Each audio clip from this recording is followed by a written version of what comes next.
Hello everyone, welcome है आपका आपके चैनल कोसी की आस में। तो जैसे कि आप लोग को पता है, बिहार लाइब्रेरियन का वैकेंसी आने वाला है, जिसके लिए हमने लाइब्रेरी साइंस का कोर्स स्टार्ट किया था। इस लाइब्रेरी के साइंस के कोर्स में हम थ्योरी का पढ़ रहे थे और साथ में थ्योरी पढ़ने के बाद पीवाईक्यू कर रहे थे। अगर मैं पीवाईक्यू का बात करूँ तो ये यूथ पब्लिकेशन का बुक है। इसमें टोटल 4323 क्वेश्चन हैं। इन सारे क्वेश्चन को हम लोग कर रहे थे, जिसमें अभी तक तो हम लोग अप्रॉक्स में 200 क्वेश्चन कर चुके हैं। ये बुक इतना इंपॉर्टेंट है, नवोदय विद्यालय, केंद्रीय विद्यालय, इसरो वगैरह जितने भी लाइब्रेरी साइंस के एग्जाम होते हैं उसके सारे के सारे क्वेश्चंस इस बुक में है। हाँ, ये बात सही है कि इस बुक में थोड़ा बहुत नहीं गलतियां हैं, तो मैं कोशिश कर रहा हूं कि आप लोगों के लिए गलतियों को रेक्टिफाई करके पढ़ाऊं। अगर फिर भी कोई गलती हो जाता है तो आप मुझे बताएंगे, मैं आपको एडिट कर लूंगा, क्योंकि बुक में गलती फाइंड करना बहुत ही अपने आप में टफ जॉब है। आप 100 में 90 गलती पकड़ सकते हो, लेकिन 3-4 क्वेश्चन ऐसे होते हैं जो रह ही जाते हैं। ठीक है, हम लोग,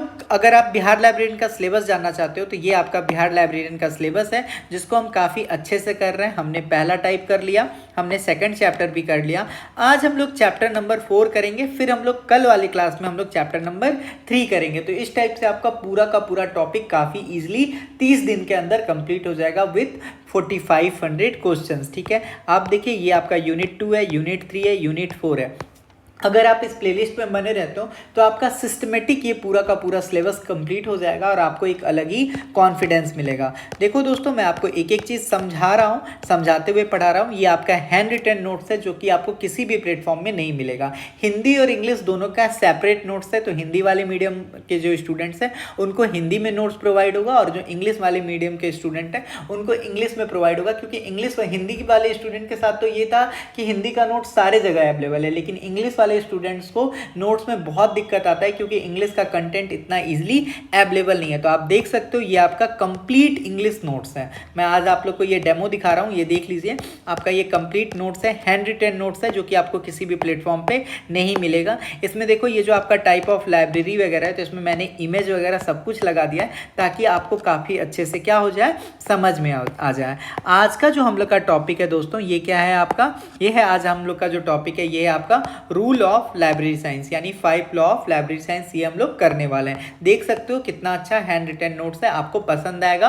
और इसमें सारे पॉइंट ऐसे दिए गए हैं ताकि आपका जब भी आप रिवीजन करने के लिए जाओ तो आपको कोई भी दिक्कत ना हो। आप इसको डायरेक्ट ऐसे करके हाईलाइट करके ऐसे करके पढ़ सकते हो। ठीक है, तो अगर आपको ये हैंड रिटन नोट्स चाहिए तो आप मैसेज कर सकते हो हमारे व्हाट्सएप नंबर 9430851094 पे। आपको कंप्लीट हैंड रिटन नोट्स ये मिल जाएगा 169 में। ठीक है, अगर आप इंग्लिश मीडियम के स्टूडेंट हो तो आपको इंग्लिश में मिलेगा, और अगर आप हिंदी मीडियम के स्टूडेंट हो तो आपको हिंदी में नोट्स मिलेगा। तो दोस्तों, आइए स्टार्ट करते हैं हम लोग आज का अपना important topic 5 law of library science. तो मैं एक पेज ऐड कर लेता हूँ, फिर उसके बाद मैं आपको इस नोट से भी पढ़ा दूंगा। ठीक है, तो सबसे पहले बात करते हैं कि जो 5 लॉ ऑफ लाइब्रेरी साइंस है ये क्या है। तो मैं आपको हिंदी और इंग्लिश दोनों में पढ़ाऊंगा। जो आपका 5 लॉ ऑफ लाइब्रेरी साइंस है, इसको हम लोग बोलते हैं क्या, कि जो आपका पुस्तकालय विज्ञान है, जो आपका पुस्तकालय विज्ञान है, उसके कुछ क्या है, उसके कुछ सिद्धांत हैं। उन सिद्धांत को किसने दिया था, अगर आपसे पूछा जाए कि जो आपका 5 लॉ ऑफ लाइब्रेरी साइंस है दोस्तों, ये किसने दिया था, तो आप तुरंत बोल दोगे कि दोस्त सर, जो आपका 5 लॉ ऑफ लाइब्रेरी साइंस है ये दिए थे डॉक्टर SR रंगनाथन। किसने दिया था ये, तो ये दिया था डॉक्टर SR रंगनाथन ने। तो सवाल यही आता है कि डॉक्टर SR रंगनाथन ने 5 लॉ ऑफ लाइब्रेरी साइंस को कब दिया था। तो अगर आपसे कभी भी पूछा जाए कि 5 लॉ ऑफ लाइब्रेरी साइंस को कब दिया गया था, तो आप तुरंत बोलोगे इसको दिया गया था 1928 में। कब दिया गया था, 1928 में। और ये कहाँ पे दिया गया था, तो ये दिया गया था आपको मीनाक्षी कॉलेज। ये कहाँ दिया गया था आपको, तो ये दिया गया था मीनाक्षी कॉलेज में। तो डॉक्टर SR रंगनाथन ने 1928 में मीनाक्षी कॉलेज, जो कि आपका कहाँ है, जो कि आपका अन्नामली, जो आपका अन्नामली में है, अन्नामली नगर में है, यहाँ पे इन्होंने 5 लॉ ऑफ लाइब्रेरी साइंस दिया। ठीक है, ये बात आपको समझ में आ गया। आप बोलोगे हाँ सर, ये बात समझ में आ गया। इसी 5 लॉ ऑफ लाइब्रेरी साइंस को क्या कर दिया गया, बुक का रूप दे दिया गया। 5 लॉ ऑफ लाइब्रेरी साइंस को क्या कर दिया गया, बुक का रूप दे दिया गया। और बुक का रूप कब दे दिया गया, 1931 में इसे बुक का रूप दे दिया गया, जिसे हम लोग किस नाम से जानते हैं, जिसे हम लोग लॉ ऑफ लाइब्रेरी साइंस के नाम से जानते हैं। ठीक है, तो मैं आपको क्या क्या बता रहा था, मैं आपको एक बेसिक स्ट्रक्चर दे रहा था। देखिए दोस्तों, जो आपका 5 लॉ ऑफ लाइब्रेरी साइंस है ये किसके द्वारा दिया गया है, तो ये आपके डॉक्टर एस.आर. रंगनाथन के द्वारा दिया गया है। कब दिया था इन्होंने 1928 में दिया था। कहाँ पे दिया था, तो इन्होंने मीनाक्षी कॉलेज जो कि कहाँ है आपका अन्नामलई नगर में है, यहाँ पे इन्होंने इसे दिया था। देने के 3 साल के बाद ये क्या ले लिया, पुस्तक का रूप ले लेता है, जिसका नाम इन्होंने क्या रख दिया, 5 लॉ ऑफ लाइब्रेरी साइंस रख दिया। और जब ये पुस्तक बन गया तो ये पुस्तक कब बना, तो 1931 में ये पुस्तक का रूप ले लिया। ठीक है, जिसको हम लोग लॉ ऑफ लाइब्रेरी साइंस के नाम से जानते हैं। जो आपका डॉक्टर एस.आर. रंगनाथन का जो बुक है उसको हम लोग लॉ ऑफ लाइब्रेरी साइंस के रूप में जानते हैं। और ये बुक कब पब्लिश हुआ था, तो ये बुक आपका 1931 में पब्लिश हो गया था। ये बात आप समझ गए। आप बोलोगे हाँ सर ये बात समझ गए। दोस्तों, इस बुक का जो अगर आपसे कभी भी ये भी एग्जाम में बहुत बार पूछा जाता है कि फर्स्ट एडिशन कब पब्लिश हुआ था, तो याद रखेंगे जैसे कि मैंने आपको बताया कि जो आपका फर्स्ट एडिशन है वो 1931 में क्या हुआ था, पब्लिश हुआ था। और इस बुक को पब्लिश करने वाली जो कंपनी थी, जो पब्लिशर था, उसका क्या नाम था, तो उसका नाम था माला। क्या नाम था दोस्तों, माला का फुल फॉर्म होता है मद्रास लाइब्रेरी एसोसिएशन। क्या होता है दोस्तों इसका फुल फॉर्म, इसका फुल फॉर्म होता है आपको Madras library association. Madras library association वो बॉडी है जिन्होंने क्या किया था, जिन्होंने आपका लॉ ऑफ लाइब्रेरी साइंस वाली जो बुक थी डॉक्टर एस.आर. रंगनाथन को, उसको इन्होंने क्या किया था, पब्लिश करने का काम किया था। ये चीज़ आपको ये बात समझ में आ गया। आप बोलोगे हाँ सर ये बात आपको समझ में आ गया। अगर हम ये बात करें कि जो आपका लॉ ऑफ लाइब्रेरी साइंस है इसको फॉरवर्ड करने वाले व्यक्ति कौन है, तो जो आपका फॉरवर्ड यानी जो आपका प्रीफेस वाला जो पेज है वो किसने लिखा था, तो जो आपका फॉरवर्ड वाला पेज है जिसको लिखने वाले व्यक्ति हैं उनका नाम क्या था, उनका नाम था पीएस शिवास्वामी अय्यर। पीएस शिवास्वामी अय्यर वैसे व्यक्ति हैं जिन्होंने 5 लॉ ऑफ लाइब्रेरी साइंस यानी लॉ ऑफ लाइब्रेरी साइंस का आपका क्या लिखा है, आपका उन्होंने फर्स्ट पेज लिखा है। जो आपका फॉरवर्ड पेज जिसको बोलते हैं, प्रियम्बल बोलते हैं, वो इन्होंने लिखा है। किसने लिखा है, पीएस शिवास्वामी अय्यर। ठीक है, ये बात आपको समझ में आ गया। आप बोलोगे हाँ सर ये बात हमको समझ में आ गया। ठीक है,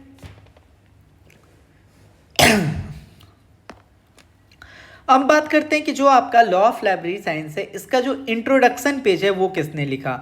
आपसे ये एग्जाम में बहुत बार पूछ देता है कि बताओ जो आपका लॉ ऑफ लाइब्रेरी साइंस है उसका इंट्रोडक्शन पेज किसने लिखा, तो आप बोल देना इंट्रोडक्शन पेज जो आपका लॉ ऑफ लाइब्रेरी साइंस है उसको लिखने वाले जो व्यक्ति हैं उनका नाम है W.C.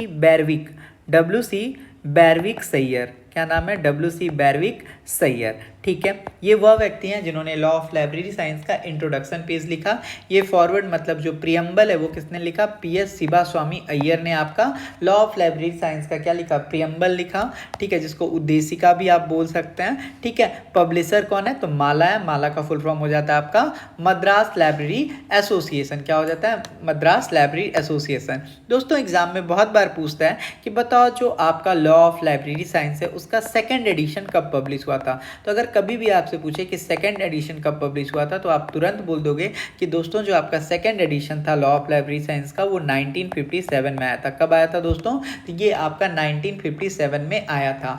और 1957 में इसमें क्या आया था, क्या किस चीज़ को ऐड किया गया था दोस्तों, तो याद रखेंगे 1957 में जो बुक आया था इसमें हमने स्पाइरल मेथड, इसमें हमने क्या ऐड किया था, इसमें हमने spiral method of scientific research को क्या किया था, ऐड किया था। क्या ऐड किया था, spiral method of scientific research को हमने ऐड कर लिया था। ठीक है, spiral method of scientific research को हमने ऐड कर लिया था। तो ये बात आपको समझ में आ गया। फिर सवाल ये आता है कि जो आपका 5 लॉ ऑफ लाइब्रेरी साइंस है इसका कॉपीराइट का काम कौन देखता है, क्योंकि आप जानते हो कोई भी किताब है तो उसका कॉपीराइट होता है। ठीक है, तो उस कॉपीराइट को देखने वाली जो संस्था है उसका नाम क्या है, उसका नाम है SRELS। ये बहुत बार पूछा जाता है कि जो आपका लॉ ऑफ लाइब्रेरी साइंस है उस बुक का कॉपीराइट कौन देखती है, तो आप बोलोगे SRELS। SRELS का फुल फॉर्म क्या होता है, इसका फुल फॉर्म है दोस्तों Sharada Ranganathan endowment for library science. कौन देखता है, SRELS इसको देखता है। कौन देखता है, SRELS देखता है। SRELS का फुल फॉर्म क्या हो गया, Sharada Ranganathan endowment for library science. ये जो आपका SRELS है ये वही संस्था है जिसके पास जो आपका लॉ ऑफ लाइब्रेरी साइंस है उस किताब को पब्लिशिंग राइट है। तो आइए हम लोग एक बार फिर से जान लेते हैं, फिर हम लोग अपना स्टार्ट करेंगे। जो आपका 5 लॉ ऑफ लाइब्रेरी साइंस है उसको देने वाले जो व्यक्ति हैं उनका नाम क्या है? डॉक्टर SR रंगनाथन है। इन्होंने ये जो लॉ ऑफ लाइब्रेरी साइंस है कब दिया था? 1928 में दिया था। कहाँ पे दिया था? तो आपका मीनाक्षी कॉलेज में दिया था। ये मीनाक्षी कॉलेज कहाँ है? तो अन्नामलई नगर में है। जो आपका 5 लॉ ऑफ लाइब्रेरी साइंस है ये पुस्तक का रूप ले लेता है, और ये पुस्तक का रूप कब ले लेता है? तो ये पुस्तक का रूप आपको ले लेता है 1931 में। हाँ, तो मैं क्या बता रहा था आपको कि जो आपका लाइब्रेरी साइंस है यानी 5 लॉ ऑफ लाइब्रेरी साइंस है उसको देने वाले जो व्यक्ति हैं उनका नाम है doctor SR Ranganathan. SR Ranganathan sir ने 5 लॉ ऑफ लाइब्रेरी साइंस को 1928 में दिया था, और जहाँ पे दिया था उस कॉलेज का नाम था मीनाक्षी कॉलेज। और ये जो मीनाक्षी कॉलेज है ये आपका कहाँ है? अन्नामलई नगर में है। बात करें कि ये जो अन्नामलई नगर में है यहाँ पे इन्होंने क्या दिया था? तो इन्होंने यहाँ पे 5 लॉ ऑफ लाइब्रेरी साइंस दिया था। उसके बाद क्या होता है? टाइम बीतता है, और टाइम बीतने के साथ ही 3 साल के बाद जो आपका लॉ ऑफ लाइब्रेरी साइंस था, ठीक है, वो क्या हो जाता है? वो बुक बन जाता है। वो बुक बन जाता है और बुक का नाम क्या हो जाता है? Law of library science. यानी जो 5 लॉ दिए थे वो बुक का रूप हो जाता है, और बुक का नाम हो जाता है लॉ ऑफ लाइब्रेरी साइंस, और ये बुक बन के तैयार हो जाता है 1931 में। इसीलिए हम लोग कहते हैं कि जो पहला बुक पब्लिश हुआ था वो 1931 में पब्लिश होता है। पब्लिश करने वाली जो संस्था थी उसका नाम था माला, और माला का फुल फॉर्म होता है मद्रास लाइब्रेरी एसोसिएशन। यानी लॉ ऑफ लाइब्रेरी साइंस को पब्लिश करने वाली जो पब्लिशर कंपनी थी उसका नाम था माला, और माला का फुल फॉर्म होता है मद्रास लाइब्रेरी एसोसिएशन। सवाल आता है कि माला ही क्यों? क्योंकि जो आपके डॉक्टर SR रंगनाथन थे वो मद्रास लाइब्रेरी से जुड़े हुए थे, इसी वजह से माला इस चीज़ को पब्लिश करती है। इसको फॉरवर्ड करने वाले जो व्यक्ति हैं उनका नाम है PS शिवा स्वामी अय्यर। कौन है? PS शिवा स्वामी अय्यर, इस बात को याद रखेंगे। इंट्रोडक्शन पेज लिखने वाले जो व्यक्ति हैं उनका नाम है WC बेरविक सैयर। क्या नाम है? WC बेरविक सैयर, जो व्यक्ति हैं जिन्होंने लॉ ऑफ लाइब्रेरी साइंस का फर्स्ट पेज लिखा है। इस बुक का सेकंड एडिशन का बात करें तो इस बुक का सेकंड एडिशन 1957 में आ गया था मार्केट में, और इस बुक का खासियत ये है कि इसमें spiral method of scientific research को क्या किया गया है? ऐड किया गया है। Spiral method of scientific research को ऐड किया गया है, और ये बुक जो है 1957 में आ गया था। जो आपका लॉ ऑफ लाइब्रेरी साइंस है इसका कॉपीराइट जो देखने वाली संस्था है उसका नाम है SRELS। ये SRELS ही ये वो संस्था है जो लॉ ऑफ लाइब्रेरी साइंस को क्या करती है? पब्लिश वगैरह करती है। SRELS का फुल फॉर्म है Sharada Ranganathan endowment for library science. तो आपको यहाँ तक ये बात समझ में आ गया। अब बात करते हैं कि डॉक्टर SR रंगनाथन सर ने जो 5 रूल दिए थे वो 5 रूल क्या हैं? तो पहला रूल तो यही है दोस्तों, आप सारे लोग जानते हो, बुक आर फॉर यूज़। यानी जो आपका पुस्तक है वो क्या है? उपयोग के लिए है। क्या है? Book are for use. पहले के टाइम में क्या होता था दोस्तों, जो बुक होता है उसको उतना लोग यूज़ वगैरह नहीं कर पाते थे। क्या होता था कि जैसे पहले के टाइम में एक तो बुक वगैरह भी बहुत कम होता था, बहुत कम लोगों के पास होता था, तो बुक वगैरह को जनरली किसी को दिया नहीं जाता था कि पेज फट जाएगा, ये होगा वो होगा। तो डॉक्टर SR रंगनाथन सर ने बोला कि नहीं, कोई बात नहीं, बुक यूज़ करने के लिए ही है, बुक को यूज़ करने से ज्ञान प्राप्ति होगा। तो कोई बात नहीं, अगर बुक ख़राब हो रहा है तो कोई दिक्कत नहीं है, बट बुक को यूज़ करना चाहिए, बुक रखने का चीज़ नहीं है। सेकंड बात इन्होंने क्या बोला? सेकंड बात इन्होंने यही बोला कि every reader his her book. पहला बात तो ये था कि बुक जो है वो यूज़ करने के लिए। दूसरा बात इन्होंने किसके बारे में, किसके लिए बोला? तो यूज़र के लिए बोला, every reader his her book.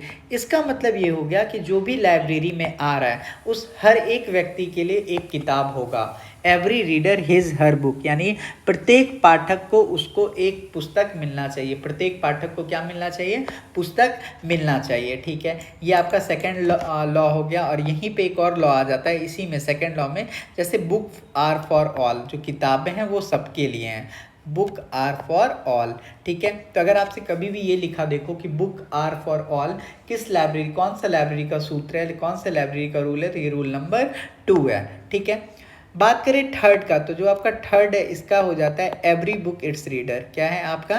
Every book its reader. इसका मतलब हो गया ये कि प्रत्येक पुस्तक को, जो भी आपका बुक है उसको एक पाठक मिलना चाहिए। Every book its reader. ठीक है, एवरी बुक इट्स रीडर, यानी कोई भी पाठक है, कोई भी पुस्तक है तो उसको पाठक मिलना ही चाहिए। कोई भी बुक है तो उसको पाठक मिलना ही चाहिए। Every book its reader. ठीक है।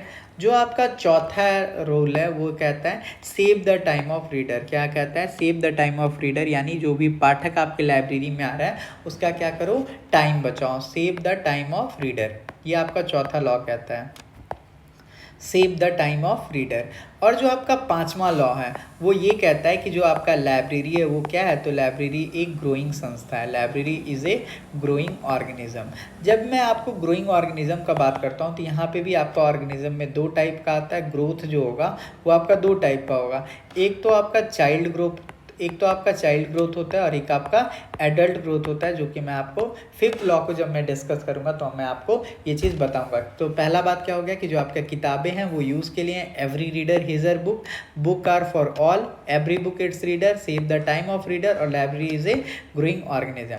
आइए अब हम लोग अपने नोट्स से देख लेते हैं, फिर उसके बाद हम लोग आगे का डिस्कस करेंगे। तो मैंने आपको यही बात बोला कि जो हम लोग 5 लॉ ऑफ लाइब्रेरी साइंस पढ़ रहे थे, जिसमें डॉक्टर एस.आर. रंगनाथन, जिनको हम लोग लाइब्रेरी साइंस का क्या बोलते हैं, पिता बोलते हैं भारत में, इन्होंने क्या किया, इन्होंने फॉर्मुलेट किया, यानी इन्होंने 5 लॉ ऑफ लाइब्रेरी साइंस को बनाया। और कब बनाया, तो 1928 में इन्होंने बनाया। कब बनाया इन्होंने, तो इन्होंने 1928 में बनाया, ठीक है। उसके बाद 1928 में इन्होंने जब इस चीज़ को बनाया तो इन्होंने क्या किया, इसको पब्लिश किया, किताब के रूप में पब्लिश किया। और ये जो किताब है ये किस नाम से जाने लगा, तो इसको हम लोग 5 लॉ ऑफ लाइब्रेरी साइंस के नाम से जानते हैं।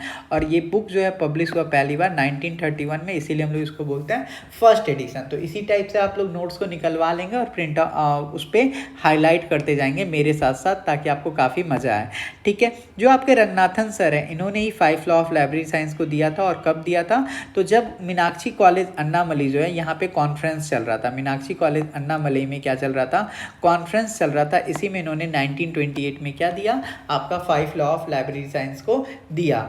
जो आपका 5 लॉ ऑफ लाइब्रेरी साइंस है, ये लाइब्रेरी साइंस का सबसे इंपॉर्टेंट कॉन्सेप्ट था। ये क्या था, मोस्ट इन्फेंशियल कॉन्सेप्ट था। तो अगर आपसे कभी भी पूछा जाए कि जो आपका लाइब्रेरी साइंस है उसमें जो डॉक्टर एस.आर. रंगनाथन ने 5 लॉ दिया था वो इम्पॉर्टेंट है या नहीं, तो आप बोलोगे बहुत ही ज़्यादा क्या है, ये इम्पॉर्टेंट है, ठीक है।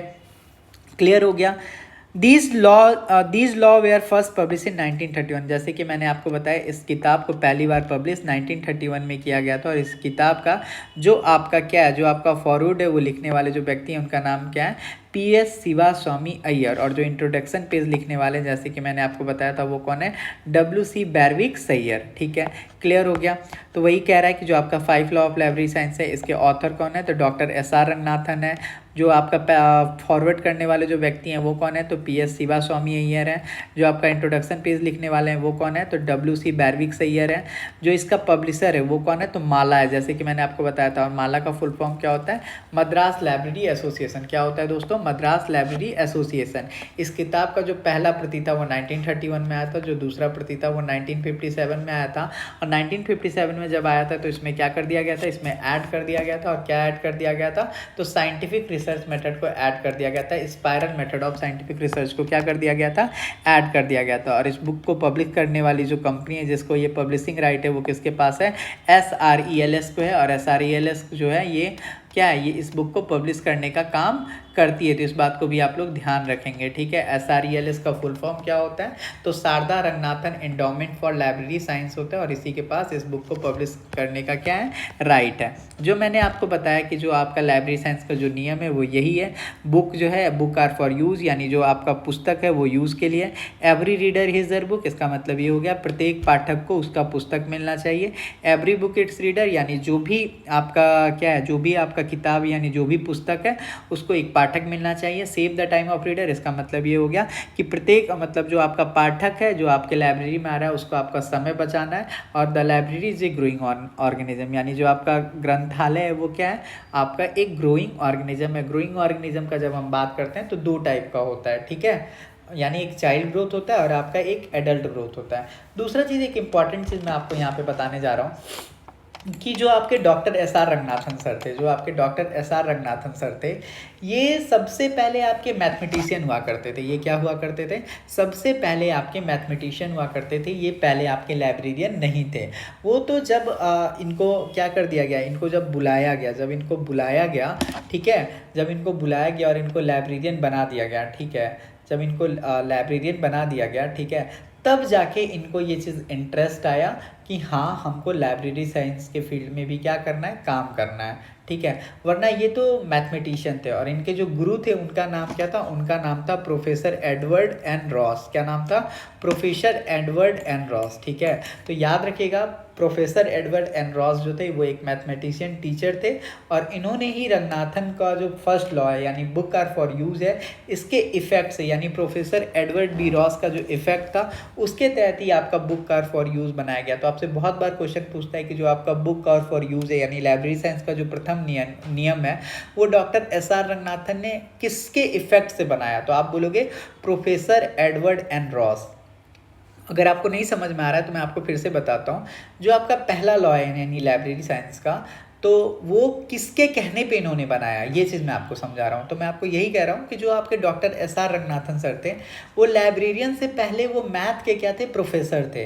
लेकिन 1924 में इनको क्या कर दिया गया, लाइब्रेरियन बना दिया गया।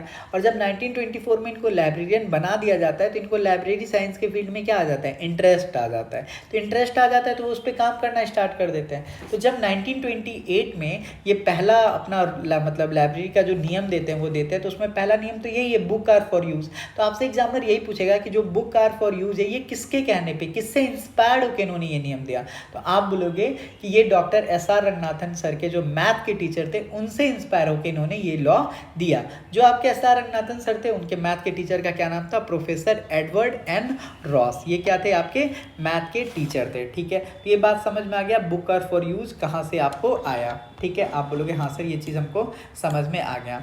दोस्तों एक और चीज़ याद रखिए, जो आपका जेम्स आर रेटिंग थे इन्होंने क्या किया, इन्होंने आपका जो लाइब्रेरी साइंस का 5 नियम था उसमें एक और नियम को ऐड किया। तो इस बात को भी आप लोग याद रखेंगे, ठीक है। जेम्स आर रेटिंग जो है इन्होंने 5वां नियम जो दिए हुए थे, 5 तो आपके डॉक्टर एस आर रंगनाथन ही दिए थे, ये इन्होंने क्या किया, उसी लॉ में एक और लॉ को ऐड किया। और कब किया, इन्होंने इसको ऐड कर दिया और ये कैसा लॉ बन गया, 6th लॉ बन गया। और ये 6th लॉ क्या था, ये 6th लॉ था एवरी रीडर हिज फ्रीडम, यानी प्रत्येक पाठक को जो भी पाठक है उसका खुद का क्या होना चाहिए, फ्रीडम होना चाहिए। तो आई होप आपको ये बात समझ में आ गया होगा, ठीक है। उसके बाद 2 और व्यक्ति आए, ठीक है, एक आपके कर्नन और एक आपके परकिरनन आए। इन्होंने भी 2 सप्लीमेंट्री लॉ बताए, आपका 6th और 7th, ठीक है। जैसे एक था एवरी रीडर हिज लाइब्रेरी और 7th था every writer his contribution to library. But ये इतना इंपॉर्टेंट नहीं है, लेकिन ये 6 बहुत इंपॉर्टेंट है। एक तो आपका book are for use, every reader his or book, every book its reader, save the time of the reader, the library is a growing organism. ये काफ़ी इंपॉर्टेंट है। और एक छठा ये इंपॉर्टेंट है कि एवरी रीडर हिज फ्रीडम किसने दिया, तो आप डायरेक्ट बोलोगे जेम्स आर रेटिंग ने दिया। किसने दिया, जेम्स आर रेटिंग ने ही दिया था एवरी रीडर हिज फ्रीडम। ये बात आपको समझ में आ गया, आप बोलोगे हाँ सर ये बात हम लोग को समझ में आ गया, ठीक है। तो चलिए हम आपको एक और चीज़ बता रहे थे, ठीक है, ये चीज़ तो हो गया। अब उसके बाद in 1998 Michael Gorman and Walt Crawford focused on the validity of the 5 law and suggested 5 new law as an extension of the first 5 law, these are. उसके बाद 1998 में माइकल जर्मन और वेड कॉर्फोर्ड जो होते हैं वो 5 न्यू लॉ देते हैं। वो 5 न्यू लॉ क्या था, ये इतना इंपॉर्टेंट नहीं है बट आप जान लीजिए, ठीक है। आपका क्या होता है, आपके 1998 में माइकल जर्मन और जो आपके वेड कॉर्फोर्ड थे इन्होंने 5 लॉ और देता है, जो कि डॉक्टर एस आर रंगनाथन के लॉ का क्या था, एक्सटेंशन था।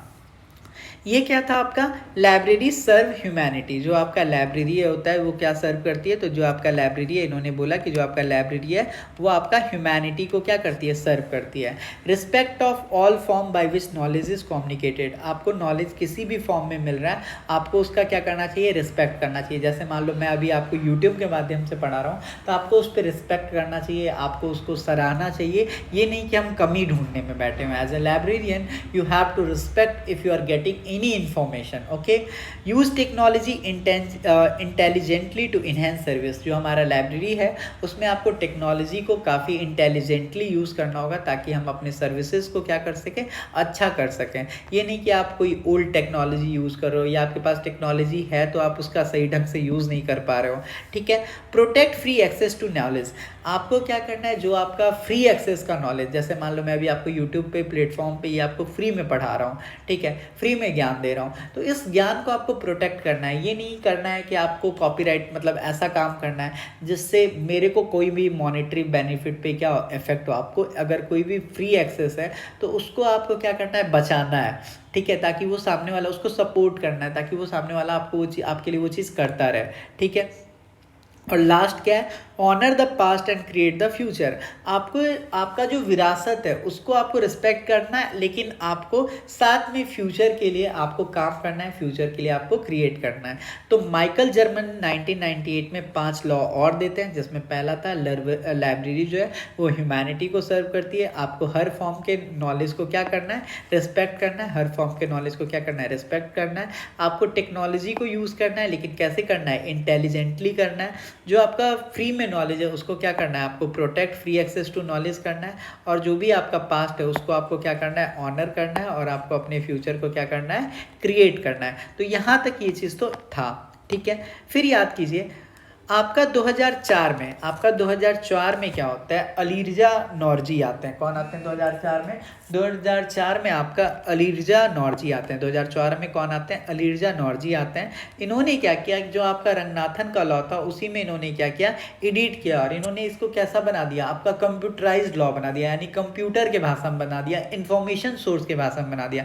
इन्होंने क्या किया, जैसे आपका जो रंगनाथन दिए थे, क्या दिए थे, बुक आर फॉर यूज। तो इन्होंने क्या किया, अबरीजा नौरजी ने क्या किया, जो आपका अलीरिजा नौरजी हैं, इन्होंने क्या किया, जो आपका रंगनाथन का लॉ था ना उसको इन्होंने वेब इंटरनेट के लॉ से क्या कर दिया, चेंज कर दिया। इन्होंने क्या किया, जहाँ पे बुक था, जहाँ पे आपका बुक था वहाँ पे इन्होंने क्या कर दिया, यहाँ पे इन्होंने वेब कर दिया। इन्होंने क्या कर दिया, वेब कर दिया। बुक किससे चेंज हो गया, वेब से चेंज हो गया। और कब हो गया, 2004 में। और इसको करने वाले जो व्यक्ति थे उसका क्या नाम था, अलीरजा नौरजी। तो याद रखेंगे 2004 में अलीरजा नौरजी क्या करते हैं, जो आपका रंगनाथन का दिया हुआ लॉ था जिसमें वो बुक था, उस बुक को क्या करते हैं, ये वेब में चेंज कर देते हैं। क्या कर देते हैं, वेब में चेंज कर देते हैं। तो अब जैसे था बुक आर फॉर यूज, आपका यही तो पहला लॉ था रंगनाथन का जैसे पहला लॉ था बुक आर फॉर यूज। तो ये बुक किससे चेंज हो जाएगा, ये बुक चेंज हो जाएगा यहाँ से वेब से। बुक किससे चेंज हो जाएगा, बुक आपका चेंज हो जाएगा वेब से, ठीक है। तो वही हो गया, web resources are for use, ठीक है। फिर सेकंड लॉ क्या था रंगनाथन का, यही तो था, every reader his her book, every reader his her book, every reader his her book. अब देखो यहाँ पे क्या हो गया, every user his or her web resource, यानी बुक चेंज हो गया वेब रिसोर्स से। तो अगर आपको डॉक्टर SR रंगनाथन का याद है तो आपको ये याद हो जाएगा। तो अलीरजा नौरजी जो थी वो आपका वेब इंटरनेट के तरह जो भी होता है वो दी थी। तो पहला था web resource are for use, second था every user his or her web resource, third हो गया every web resource its user, चौथा हो गया save the time of the user, और पांचवा हो गया the web is a growing organism. तो अगर आपसे पूछा जाए कि इंटरनेट के टर्म में जो 5 रूल देने वाले जो व्यक्ति थे उनका क्या नाम था, तो आप बोलोगे अलीरजा नौरजी। और अलीरजा नौरजी इन्होंने कब दिया था ये लॉ, तो 2004 में दिया था। कब दिया था, 2004 में। अब हम लोग एक एक करके first law, second law, third law को पढ़ेंगे, लेकिन उससे पहले एक बार फिर से हम लोग रिविजन कर लेते हैं। तो हमने स्टार्ट किया था 5 लॉ ऑफ लाइब्रेरी साइंस। तो 5 लॉ ऑफ लाइब्रेरी साइंस में मैं आपको यही बता रहा था कि डॉक्टर SR रंगनाथन सर जो हैं उन्होंने लाइब्रेरी साइंस, उन्होंने 5 लॉ ऑफ लाइब्रेरी साइंस दिया था। और कहाँ पे दिया था, तो आपका मीनाक्षी कॉलेज में दिया था। और मीनाक्षी कॉलेज कहाँ पे है, आपका अन्नामलई में। कहाँ पे है दोस्तों, अन्नामलई में। और कब दिए थे, तो 1928 में दिए थे। और ये वही वक्त है जिस टाइम आपका फर्स्ट टाइम लाइब्रेरी शब्द का क्या हुआ, यूज हुआ था। अगर फर्स्ट टाइम लाइब्रेरी शब्द आया था वो उसी टाइम आया था, ठीक है। इसको बुक का स्वरूप दे दिया गया था। और कब दे दिया गया था, तो 1931 में दे दिया गया था। और किसकी मदद से इस बुक को पब्लिश किया गया था, तो इस बुक को पब्लिश करने वाली जो कंपनी थी, संस्था थी, उसका नाम था माला। माला का फुल फॉर्म होता है मद्रास लाइब्रेरी एसोसिएशन, ठीक है। ये बात आपको समझ में आ गया। और जो व्यक्ति जिन्होंने इस बुक का प्रेफेस लिखा था, यानी फर्स्ट पेज लिखा था, उसका नाम था PS शिवास्वामी अय्यर। और जो इंट्रोडक्शन पेज लिखने वाले जो व्यक्ति थे उनका नाम था WCB सैयर। क्या नाम था, अय्यर और सैयर। अय्यर हो जाएगा आपका प्रियम्बल लिखने वाले व्यक्ति, और सैयर हो जाएगा आपका इंट्रोडक्शन पेज लिखने वाले व्यक्ति। इस बुक का जो सेकेंड एडिशन है वो 1957 में आता है। 1957 में इस बुक को जब आया था तो इस बुक का खासियत ये था कि उसमें spiral method of scientific research का क्या था, डिस्कस किया गया था, जिक्र था, ठीक है। जो आपका 5 लॉ ऑफ लाइब्रेरी साइंस है, इसका कॉपीराइट देखने वाली जो संस्था है उसका नाम है SRELS। SRELS का फुल फॉर्म होता है Sharada Ranganathan endowment for library science. तो इस बात को भी याद रखेंगे। जो आपका 5 लॉ है वो 5 लॉ कौन कौन सा है? वो 5 लॉ है, book are for use, every reader his or book, every book its reader, save the time of reader, life is a growing organism. और जो आपका इसी में छठा लॉ ऐड किया गया था, जो आपका छठा लॉ ऐड किया गया था वो किसके साथ किसने करने का कोशिश किया था? तो जेम्स आर रेटिंग ने करने का इस लॉ का क्या किया था? कोशिश किया था। और इन्होंने 1992 में क्या बोला था कि every reader his freedom, every reader his freedom.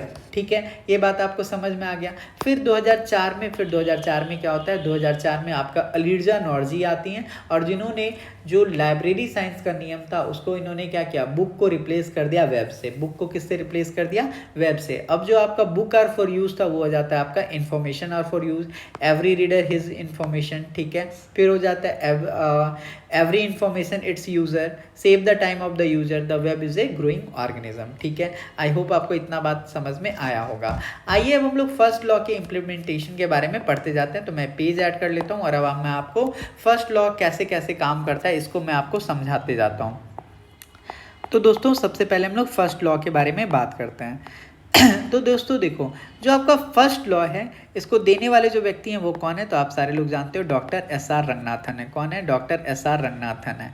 जो आपका फर्स्ट लॉ है इसको देने के पीछे, इसके देने के पीछे जो उद्देश्य था क्या होता है? जो आपके डॉक्टर SR रंगनाथन सर हैं, आप सारे लोग को ये पता है कि ये मैथ के प्रोफेसर थे। डॉक्टर SR रंगनाथन पहले क्या थे? मैथ के प्रोफेसर थे।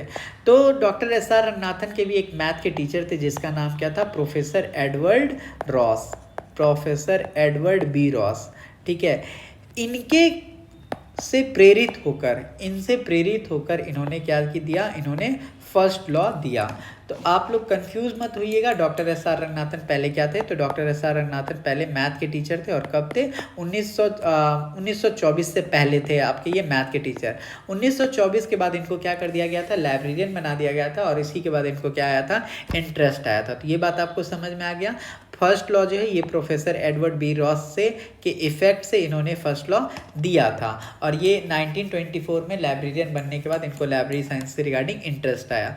फर्स्ट लॉ आपको क्या कहता है? तो फर्स्ट लॉ का सबसे पहला चीज़ ये है कि जो आपका फर्स्ट लॉ है वो आपके इम्प्लीमेंटेशन में यही बात बताता है, उपयोग में यही बताता है कि जो आपका लाइब्रेरी का लोकेशन होगा, वो कैसा होना चाहिए? तो जो लाइब्रेरी का लोकेशन होना चाहिए वो आपका सेंटर में होना चाहिए। वो कैसा होना चाहिए दोस्तों?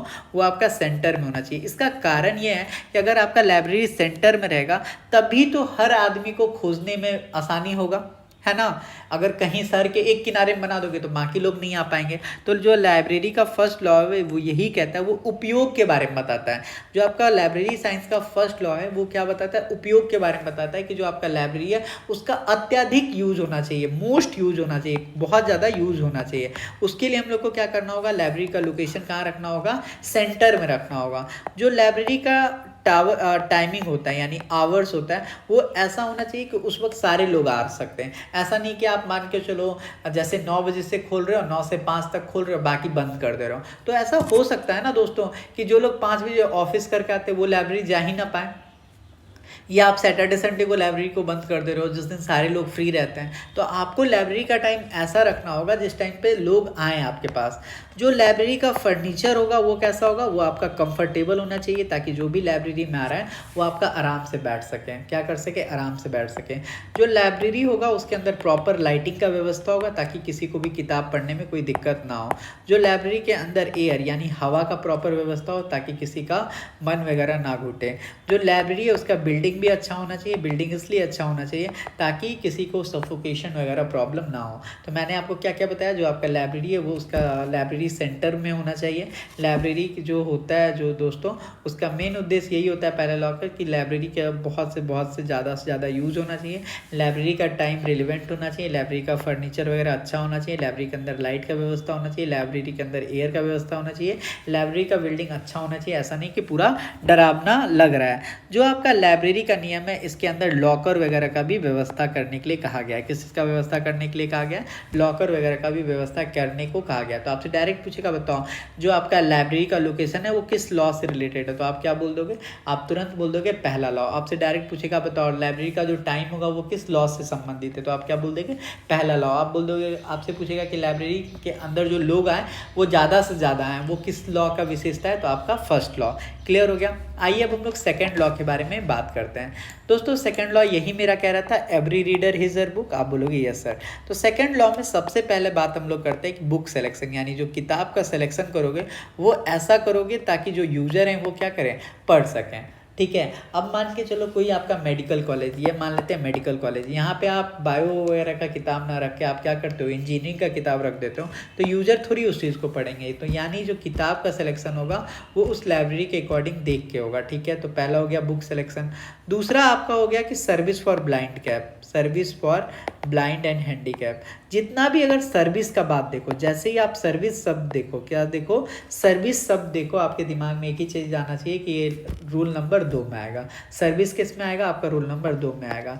जो आपका राइट टू एजुकेशन है या राइट टू इन्फॉर्मेशन है, ये भी रंगनाथन के लाइब्रेरी साइंस के सेकंड नियम में आएगा। तो अगर आपसे कभी पूछा जाए कि जो आपका आरटीई एक्ट आता है ये कौन से लॉ में आएगा, तो आप क्या बोलोगे कि ये सेकंड लॉ में आता है। ठीक है। क्लियर हो गया? जो आपका लाइब्रेरी में हम स्लम एरिया में जाके किताब वगैरह प्रोवाइड करते हैं, सर्विस देते हैं स्लम एरिया में, ये भी किस में आएगा? तो ये भी सेकंड लॉ ऑफ लाइब्रेरी में ही आएगा। जो आपका लाइब्रेरी यानी रिस्पॉन्सिबिलिटी होता है किसका? स्टाफ का, मैनेजमेंट का, रीडर का, वो किस में आएगा? तो दोस्तों वो भी आपका रिस्पॉन्सिबिलिटी का जब बात करें, चाहे वो स्टाफ हो, चाहे वो आपका मैनेजमेंट हो या रीडर हो। जैसे स्टाफ का रिस्पॉन्सिबिलिटी सेकंड लॉ के अकॉर्डिंग क्या हो सकता है? जैसे मान लो आप लाइब्रेरियन हो और मैं वहाँ का यूज़र हूँ, मैं आपके पास आया, बोला कि महाभारत का किताब है तो आपने बहुत गंदे तरीके से बोला देख लो, नहीं है, आएगा 2 दिन बाद आएगा, या मैं अभी फ्री नहीं हूँ। तो क्या मैं आपके पास आया लेकिन मेरा मूड आपने ख़राब कर दिया, जो मैं पुस्तक को पढ़ता तो मैं आपसे उलझ गया। या मान के चलो मैं हूँ, मैंने रामायण का किताब देखा, रामायण का किताब 10,000 का है, मैंने क्या किया कि उस किताब को रामायण वाले रैक में ना ले जाके दूसरे किसी रैक में, केमिस्ट्री वाले रैक में जाके मैं छिपा दूँ। अब कोई व्यक्ति और आ रहा है, उसको भी रामायण पढ़ना है, लाइब्रेरियन को पता है कि किताब है, वो कैटलॉगिंग जाके चेक करता है, लेकिन उसको तो वहाँ पे वो किताब मिलता ही नहीं है, क्योंकि किसी व्यक्ति ने उस किताब को क्या किया?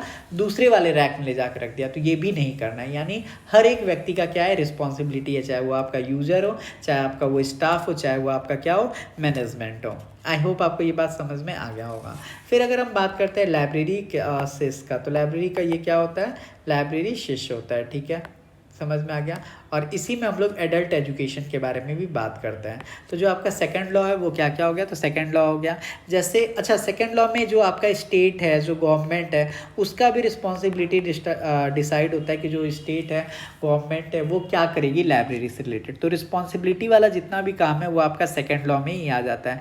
सेकेंड लॉ में आपका गवर्नमेंट का रिस्पॉन्सिबिलिटी, अथॉरिटी का रिस्पॉन्सिबिलिटी, स्टाफ का रिस्पॉन्सिबिलिटी, मैनेजर का रिस्पॉन्सिबिलिटी, यूजर का रिस्पॉन्सिबिलिटी, ये सब चीज़ तैयार बताया गया।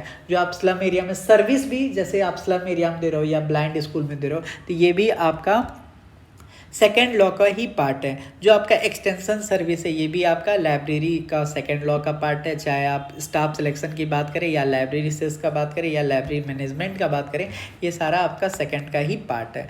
बात करते हैं थर्ड लॉ के बारे में। तो दोस्तों जो आपका थर्ड लॉ है ये बात करता है, थर्ड लॉ किसके बारे में बात करता है कि एवरी बुक इट्स रीडर। किसके बारे में बात करता है? Every book its reader. तो इसके क्या क्या इम्प्लीमेंटेशन होगा, आपसे डायरेक्ट पूछ देगा कि बताओ थर्ड, इसमें से थर्ड लॉ का इम्प्लीमेंटेशन क्या है। तो सबसे पहला बात हम लोग करते हैं कि जो लाइब्रेरी में एक बुक रहना चाहिए वो आपका ओपन एक्सेस होना चाहिए। अब बहुत लोग पूछेंगे कि ओपन एक्सेस क्या होता है। तो दोस्तों देखो, दो चीज़ होता है, एक आपका ओपन एक्सेस होता है, एक आपका क्लोज एक्सेस होता है। जैसे आप शॉप में जाते हो, जैसे चीनी लेने के लिए आप अपने घर के बगल किराने की दुकान पे गए, तो वो चीनी आपको तौल के देता है, वो कहीं पे रखता है। हो सकता है कि जब वो चीनी बोरा से निकाल रहा हो तो आपको दिखाई नहीं देगा, तो ये क्या हो गया? Close access. लेकिन जब आप मॉल से देखते हो तो आपको चीनी दिखते रहता है, आप जाते हो, उठाते हो और रख लेते हो, तो ये हो गया आपका ओपन एक्सेस। तो इन्होंने यही बात बोला था थर्ड लॉ में, हमको जो किताबें हैं उसका एक्सेस को क्या बनाना चाहिए? पारदर्शी बनाना चाहिए, ताकि ताकि यूज़र को क्या हो, किताबें दिखें। दूसरा चीज़ जो आपका सेल्फ है, जो आपका अलमीरा है, वो कैसा होना चाहिए, आपका अरेंज होना चाहिए। क्या होना चाहिए, आपका अरेंज होना चाहिए। तीसरा इन्होंने ये बताया कि जो बुक है उसका क्या होना चाहिए, डिस्प्ले होना चाहिए, ताकि बुक क्या हो सके, आसानी से मिल सके। और चौथा इन्होंने बताया था कि जो बुक अरेंज होगा वो कैसे होगा, अपूपा पैटर्न के आधार पर होगा। कैसा होगा दोस्तों, तो अपूपा पैटर्न के आधार पर किताब का क्या होगा, अरेंजमेंट होगा। जैसे कि मान के चलो अपूपा पैटर्न क्या होता है मैं आपको बताता हूँ। जैसे देखो ये आपका क्या है, ये आपका अलमीरा है। तो अपूपा पैटर्न के अकॉर्डिंग ये जो आपका यू है, ये यू किस चीज़ को दर्शाता है, यू आपको दर्शाता है अम्ब्रल को। किसको दर्शाता है, अम्ब्रल को। तो अम्ब्रल वह होता है जिसका मतलब ये हो गया कि जैसे मान के चलो हमारे पास बायो है, फिजिक्स है, हमारे पास बायो है, फिजिक्स है, केमिस्ट्री है। तो ये बायो सबसे ज़्यादा यूज हो रहा है। मान के चलो हमारे लाइब्रेरी में 10,000 लोग आ रहे हैं, 10,000 लोग में 9,000 लोग जो हैं वो बायो को पढ़ रहे हैं। तो ये बायो क्या कहलाएगा, ये आपका बायो अम्ब्रल कहलाएगा। अम्ब्रल का मतलब होता है मोस्ट यूज बुक। तो हम जो मोस्ट यूज बुक होगा उसको हम लोग कहाँ रखेंगे, बीच में रखेंगे। तो याद रखना ये क्या हो गया, आपका बायो हो गया, ये बीच में रखा गया। ठीक है, ये आपका क्या है, अम्ब्रल है। ठीक है, अब जो आपका ये पी दिख रहा है, ये पी का फुल फॉर्म क्या होता है, ये पी होता है आपका पेनुम्ब्रल। ये क्या होता है आपका पेनुम्ब्रल। पेनुम्ब्रल वह है जो आपका थोड़ा सा कम यूज़ होता है लेकिन यूज़ होता है। तो पेनुम्ब्रल को जस्ट हम इसके बगल में दोनों तरफ बना देंगे।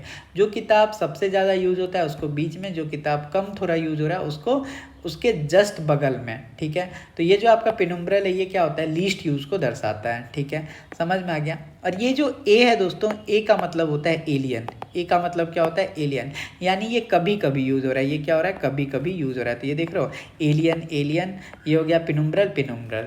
तो अपूपा आपको पता चल गया। अपूपा में जो अम्ब्रल होता है वो सबसे ज़्यादा यूज़ होने वाली बुक को बताता है, पेनुम्ब्रल उससे कम, और आपका जो एलियन है वो सबसे कम को बताता है। क्लियर हो गया। जो आप क्लासिफिकेशन करोगे, जो आप किसी भी बुक का क्लासिफिकेशन करोगे, या जो आप कैटलॉगिंग करोगे, या जो आप डिस्प्ले ऑफ बुक करोगे, ये सारा का सारा आपका किसके अंदर आएगा, तो ये आपका रूल नंबर 3 के अंतर्गत ही आ जाएगा। ठीक है, ये बात आपको समझ में आ गया। तो मैंने अभी तक आपको 3 लॉ पढ़ा दिया, एक बार फिर से रिवीजन करवा देता हूँ। जो आपका फर्स्ट लॉ है वो लोकेशन के बारे में बात करता है, लाइब्रेरी के लोकेशन के बारे में। लाइब्रेरी का टाइमिंग क्या होना चाहिए, लाइब्रेरी का फर्नीचर क्या होना चाहिए, ये सारा जो लॉ है ये आपका किसके बारे में आता है, ये आपका फर्स्ट लॉ में आता है। फर्स्ट लॉ में और क्या क्या आता है, जो लाइब्रेरी है उसके अंदर एयर अच्छा आना चाहिए, हवा अच्छा आना चाहिए। जो लाइब्रेरी का बिल्डिंग है वो कैसा होना चाहिए, वो अच्छा होना चाहिए। यानी जो लाइब्रेरी का मोस्ट यूज हो सके, लाइब्रेरी का सबसे ज़्यादा उपयोग बढ़ सके, वो सारा का सारा आपका प्रथम रूल में आ जाता है। लाइब्रेरी में लॉकर का व्यवस्था होना चाहिए, ये सारा का सारा आपका फर्स्ट लॉ का है। ठीक है, जो आपका सेकंड लॉ है वो ये बताता है कि जो लाइब्रेरी है वो किसका रिस्पॉन्सिबिलिटी है, गवर्नमेंट का रिस्पॉन्सिबिलिटी है, स्टेट गवर्नमेंट का जो अथॉरिटी है उनका रिस्पॉन्सिबिलिटी है, स्टाफ का रिस्पॉन्सिबिलिटी है, यूजर का रिस्पॉन्सिबिलिटी है। सर्विसेज का जब भी बात होगा तो आपका ये सेकंड लॉ में आएगा। जो आपका स्लम एरिया में सर्विसेज देते हैं वो भी आपका सेकंड लॉ के अंदर आएगा। जो एजुकेशन राइट होता है ये भी आपका right to education, right to information, यहाँ पे ये राइट टू इंफॉर्मेशन ये सारा आपका किसके अंदर आएगा, तो ये सारा का सारा सेकंड लॉ के अंदर आएगा। जो बुक का सिलेक्शन है वो भी किसके अंदर आएगा, आपका सेकंड लॉ के अंदर आएगा। ठीक है, ये चीज़ समझ में आ गया।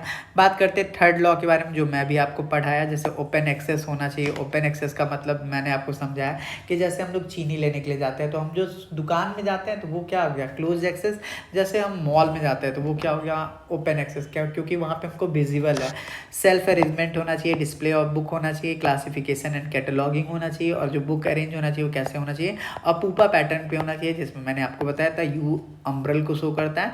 अम्ब्रल जो होता है मोस्ट यूज बुक होता है, पी जो होता है पेनुम्ब्रल होता है। इसका मतलब ये हो गया ये कम यूज होने वाला बुक है, और एलियन जो है एकदम ना के बराबर यूज होने वाला है। यानी जो सेल्फ होगा उसमें सबसे यूज होने वाला बुक, देखो जो सबसे यूज होने वाला ज़्यादा बुक है उसको मैं बड़ा से दिखा रहा हूँ। तो ये हो गया आपका अम्ब्रल, ये दोनों इसके साइड में पेनुम्ब्रल है, ये जो थोड़ा कम यूज हो रहा है, और ये आपका एलियन है जो एकदम ही कम यूज हो रहा है। इसी को कहते हैं हम लोग अम्ब्रल, पेनुम्ब्रल, ठीक है, और आपका एलियन।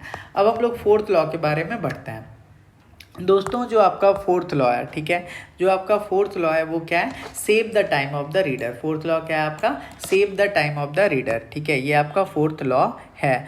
फोर्थ लॉ जो होता है दोस्तों ये यही बात कहता है कि जो आपका लाइब्रेरी है उसके अंदर जो यूजर आ रहा है उसको आपको क्या करना होगा, उसको आपका टाइम बचाना होगा, उसमें आपको क्या करना होगा, उस यूज़र का आपको क्या करना होगा, टाइम बचाना होगा।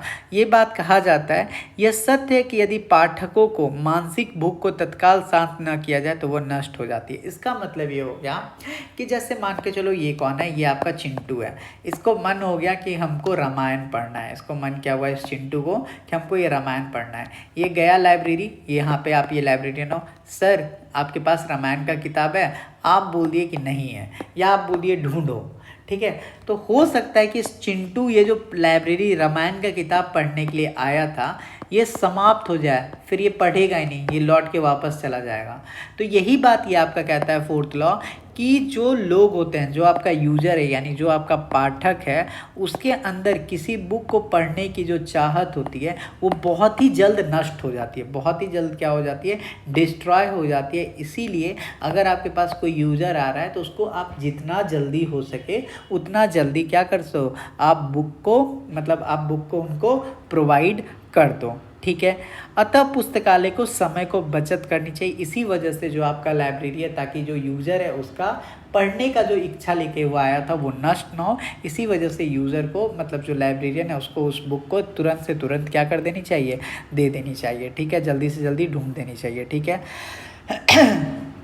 जो लाइब्रेरी में कर्मचारी है उनका भी टाइम बचना चाहिए, ये नहीं कि वो बुक वगैरह को ढूंढ रहे हैं। तो अब ये कैसे होगा, तो लाइब्रेरी में फोर्थ लॉ का यूज़ करके हम लोग पाठक का साथ साथ जो स्टाफ उस लाइब्रेरी में काम कर रहे हैं उसका क्या कर सकते हैं, हम लोग समय बचा सकते हैं। जैसे लाइब्रेरी में अगर हम लोग circulation method, reference service, centralised stock room guide, classified arrangement, library automation, ये सारी टेक्नोलॉजी का यूज़ हम लोग करते हैं। तो हम लोग क्या कर सकते हैं, रीडर का, स्टाफ का, मैनेजमेंट का क्या कर सकते हैं, टाइम बचा सकते हैं। ये जो आपका फोर्थ लॉ है ये जनरली फोकस करता है टाइम बचाने के लिए। तो फिर से याद करेंगे, circulation method, reference services, centralised prenatal cataloguing, stock room guide, classified arrangement, library automation. क्या क्या, circulation method, reference services, centralised prenatal cataloguing, stack room guide, classified arrangement और लाइब्रेरी ऑटोमेशन। इन सारी चीज़ का यूज़ करके आप क्या कर सकते हो, लाइब्रेरी का टाइम बचा सकते हो, यूज़र का टाइम बचा सकते हो और मैनेजमेंट का टाइम भी बचा सकते हो। अब बात आता है आपका फिफ्थ लॉ। दोस्तों जो आपका फिफ्थ लॉ है इसके बारे में मैं आपको बताता हूँ। देखो जो आपका फिफ्थ लॉ है ये यही कहता है कि जो आपका लाइब्रेरी है वो क्या है, तो लाइब्रेरी आपका एक ग्रोइंग ऑर्गेनिज्म है। लाइब्रेरी क्या है, आपका ग्रोइंग ऑर्गेनिज्म है, यही बात बताया जाता है, ठीक है। जो आपका फिफ्थ लॉ है वो ये बोलता है कि इसमें क्या करो, न्यू मटेरियल को ऐड करो। फिफ्थ लॉ आपको ये बोलता है कि लाइब्रेरी के अंदर न्यू मटेरियल को क्या करो, ऐड करो, न्यू मटेरियल को क्या करो, ऐड करो। फर्स्ट लॉ आपको, फिफ्थ लॉ आपको बताता है कि न्यू मटेरियल को ऐड करो, और फिफ्थ लॉ ही आपको ये बताता है कि जो ओल्ड मटेरियल है उसको क्या कर दो, रिमूव कर दो। तो अगर आपसे पूछा जाए कि बताओ न्यू मटेरियल को ऐड करना है, ओल्ड मटेरियल को रिमूव करना है, ये किसके अंदर आता है, तो आप क्या बोलोगे, ये फिफ्थ लॉ के अंदर आता है। न्यू मटेरियल को ऐड करो और ओल्ड मटेरियल को रिमूव करो, ये आपका फिफ्थ लॉ के अंदर आता है। अब जब मैंने आपको बताया कि जो आपका लाइब्रेरी है वो ग्रोइंग ऑर्गेनिज्म है, तो मैंने आपको ये भी बात बताया कि ग्रोइंग ऑर्गेनिज्म जो होता है, यानी ग्रोइंग ऑर्गेनिज्म है तो इसका दो टाइप का ग्रोथ होता है। एक आपका चाइल्ड ग्रोथ होता है और एक होता है आपका एडल्ट ग्रोथ। यानी लाइब्रेरी का दो टाइप का ग्रोथ होता है, एक तो आपका चाइल्ड ग्रोथ होता है और एक आपका एडल्ट ग्रोथ होता है। तो अब चाइल्ड ग्रोथ क्या होता है, एडल्ट ग्रोथ क्या होता है, ये मैं आपको समझाने जा रहा हूँ। दोस्तों जो आपका चाइल्ड ग्रोथ होता है ये क्या होता है, आपको विजिबल होता है। ये क्या होता है, आपको विजिबल होता है, यानी आप इसको देख सकते हो। ये क्या कर सकते हो, चाइल्ड ग्रोथ को आप देख सकते हो। एडल्ट ग्रोथ वह होता है जो आपका नॉट विजिबल होता है, इसको यानी आप देख नहीं सकते हो। सर ये क्या बात हुआ, अच्छे से समझाओ। यानी आप लाइब्रेरी के अंदर अगर बिल्डिंग बन रहा है तो आप उसको देख सकते हो। लाइब्रेरी एक कमरे का था पहले, अब 2 कमरे का हो गया, आप देख सकते हो। लाइब्रेरी के अंदर पहले 5 स्टाफ काम कर रहे थे, अब 10 स्टाफ काम कर रहे हैं, आप देख सकते हो। लाइब्रेरी के अंदर टेक्नोलॉजी, लाइब्रेरी के अंदर बड़ा बड़ा डिस्प्ले लग रहा है, एसी लग रहा है, लाइब्रेरी के अंदर आईडी कार्ड स्कैनिंग मशीन वगैरह लग रहा है, आपका वो क्या बोलते हैं उसको, फिंगरप्रिंट स्कैनर वगैरह लग रहा है, ठीक है, बायोमेट्रिक्स जिसको बोलते हैं, ये लग रहा है। ये सब चीज़ आप देख रहे हो। लाइब्रेरी के अंदर पहले 200 बुक हुआ करता था, अब 10,000 बुक हो गया, तो ये भी आप देख सकते हो। तो ये सारा का सारा जो चेंज है ये आपका चाइल्ड के अंदर आएगा, यानी चाइल्ड ग्रोथ के अंदर आएगा। चाइल्ड ग्रोथ वह होता है लाइब्रेरी का जो आपका विजिबल होता है। एडल्ट ग्रोथ जो होता है वो आपका नॉट विजिबल होता है। कैसे, जैसे आप किसी स्टाफ को ट्रेनिंग दे रहे हो, तो मुझे क्या पता, मान लो मैं उस लाइब्रेरी में यूज़र हूँ, मैं उस लाइब्रेरी में पढ़ने जा रहा हूँ, तो मुझे क्या पता कि उस लाइब्रेरियन को ट्रेनिंग मिल रहा है या क्या मिल रहा है। लाइब्रेरी के अंदर कॉन्फ्रेंस करवाना, तो मुझे क्या पता कॉन्फ्रेंस हो रहा है या नहीं हो रहा है, उससे मेरा को क्या, मैं थोड़ी अपने आँख से देख रहा हूँ। लाइब्रेरी के अंदर जो स्टाफ हैं या जो आपके कर्मचारी हैं, उनको आप सैलरी दे रहे हो, तो मुझे थोड़ी दिख रहा है, नहीं दिख रहा है ना। या लाइब्रेरी के अंदर जैसे मान के चलो आप कोई सॉफ्टवेयर यूज़ कर रहे हो, पहले आप मान के चलो कुछ EX कर रहे थे, EX सॉफ्टवेयर यूज़ कर रहे थे, और अभी आप कोहा कर रहे हो, तो मुझे क्या पता चलेगा, मैं थोड़ी कंप्यूटर के अंदर जाऊँगा देखने के लिए। लेकिन लाइब्रेरी के अंदर बिल्डिंग बन रहा है, तो ये तो विजिबल होगा। लाइब्रेरी के अंदर 5 कर्मचारी पहले काम करते थे, अब 20 आ गए, तो मेरे आंखों के सामने दिखेंगे। ठीक है, लाइब्रेरी के अंदर पहले टेक्नोलॉजी कम था, अब इतने एडवांस टेक्नोलॉजी हो गए, तो ये सब चीज़ मुझे दिख रहा है। लाइब्रेरी के अंदर पहले 200 किताब था, अभी 10,000 किताब आ रहा है, तो सेल्फ खरीदना होगा, सब चीज़ का मेथड यूज़ करना होगा, तो ये आपको दिख रहा है। तो समझ में आ गया लाइब्रेरी क्या है, एक ग्रोइंग ऑर्गेनिज्म है। लाइब्रेरी का अगर हम बात करते हैं तो लाइब्रेरी के अंदर 2 ग्रोथ होता है, चाइल्ड ग्रोथ होता है और एडल्ट ग्रोथ होता है। तो मैंने आपको बता दिया, चाइल्ड ग्रोथ जो होता है वो विजिबल होता है, जिसको आप अपने आँखों से देख सकते हो। एडल्ट ग्रोथ वो होता है जिसको अपने आप आँखों से नहीं देख सकते हो, जैसे कि ट्रेनिंग, कॉन्फ्रेंस वगैरह। आपसे एक एग्जाम में बहुत बार पूछा हुआ क्वेश्चन है, इंपॉर्टेंट है, 5 बार स्टार लगा लीजिए। आपसे बार बार पूछता है कि बताओ जो नेशनल लाइब्रेरी है वो एडल्ट ग्रोथ है या आपका चाइल्ड ग्रोथ है। तो आप ज़िंदगी में याद रख लेना कि जो आपका नेशनल लाइब्रेरी है वो आपका चाइल्ड ग्रोथ है। नेशनल लाइब्रेरी किसके अंदर आएगा, तो नेशनल लाइब्रेरी जो है दोस्तों ये आपका चाइल्ड ग्रोथ है। नेशनल लाइब्रेरी क्या है, आपका चाइल्ड ग्रोथ है। क्यों है उसका भी मैं आपको रीज़न बताता हूँ। उसका रीज़न ये है कि नेशनल लाइब्रेरी के अंदर जितने भी पब्लिशर हैं उनको बुक वगैरह भेजना होता है, तो इस वजह से उसके अंदर हमेशा बुक आते ही रहता है, आते ही रहता है। तो always national library is a child growth, you must have to learn it. National library कौन सा ग्रोथ है, चाइल्ड ग्रोथ है। ठीक है, अब हम लोग बात करते हैं कि जो आपका 5th लॉ है उसके अंदर क्या आएगा, उसका इम्प्लीमेंटेशन क्या है। जैसे लाइब्रेरी का डिजिटाइजेशन करना, इंफॉर्मेशन टेक्नोलॉजी का यूज़ करना, CD-ROM का यूज़ करना, नेटवर्किंग का यूज़ करना। ठीक है, जो लाइब्रेरी के अंदर चाइल्ड और एडल्ट ग्रोथ है उसके बारे में जानना, ग्रोथ डेवलपमेंट के बारे में जानना, जो आपका कॉल नंबर है उसको पेंसिल से लिखना, ये सब आपका 5th लॉ के अंदर आता है। Child growth, adult growth, digitalisation, network, CD-ROM, use of ICT, use of pencil for call number, weeding out. Weeding out का मतलब होता है कि जो लाइब्रेरी के अंदर किताब है उसका क्या करना, विदाई करना, उसका क्या करना, विदाई करना, उसको निकालना, उसी को हम लोग क्या बोलते हैं, वीडिंग आउट बोलते हैं। तो वीडिंग आउट भी आपका 5th law of library science के अंदर आता है। वीडिंग आउट में हम लोग क्या करते हैं, जो आपकी पुरानी पुस्तकें हैं उसको लाइब्रेरी से क्या कर देते हैं, विदा कर देते हैं, उसको हम लोग निकाल देते हैं। तो ये आपका 5th लॉ के अंदर ही आता है। तो एक चीज़ इसमें सबसे ज़्यादा इंपॉर्टेंट ये था कि जो आपका नेशनल लाइब्रेरी है वो आपका चाइल्ड ग्रोथ के अंदर आता है। ठीक है, अब मैं आपको जो ये 5 लॉ मैं लिखा हूँ इसको एक एक बार करके मैं आपको पढ़ देता हूँ, बुक और फॉर यूज़। तो मैं इसको हिंदी में समझा देता हूँ, आप लोग इसको ध्यान से समझिएगा।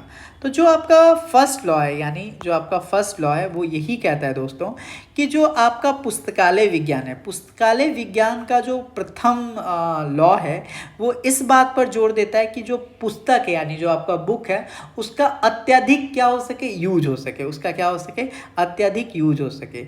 जो आपके रंगनाथन सर हैं वो फर्स्ट लॉ में साफ साफ यह कहते हैं कि जो आपका ग्रंथ है यानी जो बुक है वो किस चीज़ के लिए, यूज के लिए है। यानी कि जो आपका बुक है उसका उपयोग 100% करना है, ऐसा ना कि उसको लॉकर में आप रख के केवल रख रहे हैं। समझ में आ गया। फर्स्ट लॉ ये कहता है कि जो आपका लॉकर में किताब रखने के लिए नहीं है, जो आपका किताब है वो यूज़ करने के लिए, ऐसा नहीं कि आप उसको लॉकर में रखे हुए हो, उसको आप यूज़ कर ही नहीं रहे हो।